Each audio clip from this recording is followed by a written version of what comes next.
मरे दम तक मजलिस इत्तेहादुल मुस्लिमीन में था, मजलिस इत्तेहादुल मुस्लिमीन में ही रहेगा। मजलिस इत्तेहादुल मुस्लिमीन के दफ्तर दारुस्सलाम से ही अकबर मुअज़्ज़ज़ व मोहतरम नाज़रीन व सामईन, अस्सलामु अलैकुम व रहमतुल्लाहि व बरकातुहू। नाज़रीन व सामईन, इस वक्त की दो बड़ी अहम खबर लेकर आप हज़रात की खिदमत में हाजिर हुआ हूँ और ये दो बड़ी अहम खबर इस वक्त की बड़ी खबर है। आप तमाम से गुजारिश है कि इस वीडियो को मुकम्मल देखिए और चैनल पर नए तो चैनल को सब्सक्राइब भी ज़रूर कर लीजिए। तो दो खबरों में से पहली खबर का ताल्लुक छोटे ओवैसी से मशहूर और मारूफ जनाब अकबरुद्दीन ओवैसी साहब से है कि अकबरुद्दीन ओवैसी साहब ने आज एक बड़े ऑफर को ठुकरा दिया है और ये ऑफर कांग्रेस के तेलंगाना सीएम की जानिब से मिला था। कांग्रेस के तेलंगाना सीएम रेवंत रेड्डी ने आज अकबरुद्दीन ओवैसी साहब को एक बड़ा ऑफर देते हुए उन्होंने कहा है कि आप हमारी पार्टी से चुनाव लड़िए और हम आपको ही जिताएंगे, जिताने की पूरी जिम्मेदारी मेरी है और आपको सीएम डिप्टी सीएम का ऑफर करते हैं। तो जनाब अकबरुद्दीन ओवैसी साहब ने जो बात कही है वो सुनने के काबिल है। वो बात क्या है वीडियो में आप आखिर में देख सकते हैं। इसी तरह से नाज़रीन व सामईन, दूसरी बड़ी खबर कांग्रेस के लीडर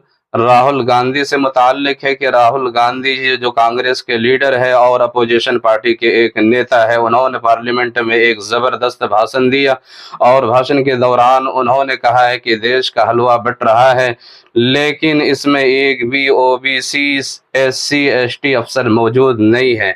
इस तरह कहकर उन्होंने पार्लियामेंट में आज भाषण दिया है और अपने अपने कड़े तेवर लोगों को दिखाया है। और इसके अलावा और भी बहुत सारी बातें और बहुत सारे सवाल जो स्पीकर साहब से उन्होंने किए हैं वीडियो में मौजूद है। आपसे गुजारिश है कि इस वीडियो को भी मुकम्मल देखिए और चैनल को जरूर सब्सक्राइब कीजिए।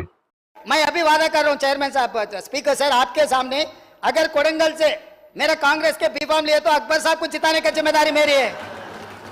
मैं जिम्मेदारी लेता हूं साहब। अकबरुद्दीन ओवैसी मरे दम तक मजलिस इत्तेहादुल मुस्लिमीन में था, मजलिस इत्तेहादुल मुस्लिमीन में ही रहेगा। मजलिस इत्तेहादुल मुस्लिमीन के दफ्तर दारुस्सलाम से ही अकबर ओवैसी का जनाजा जाएगा। बजट का जो हलवा है सर, ये बट रहा है और इस फोटो में सर मुझे एक ओबीसी अफसर नहीं दिख रहा, एक आदिवासी अफसर नहीं दिख रहा, एक दलित अफसर नहीं दिख रहा। मुझे ये हो क्या रहा है सर?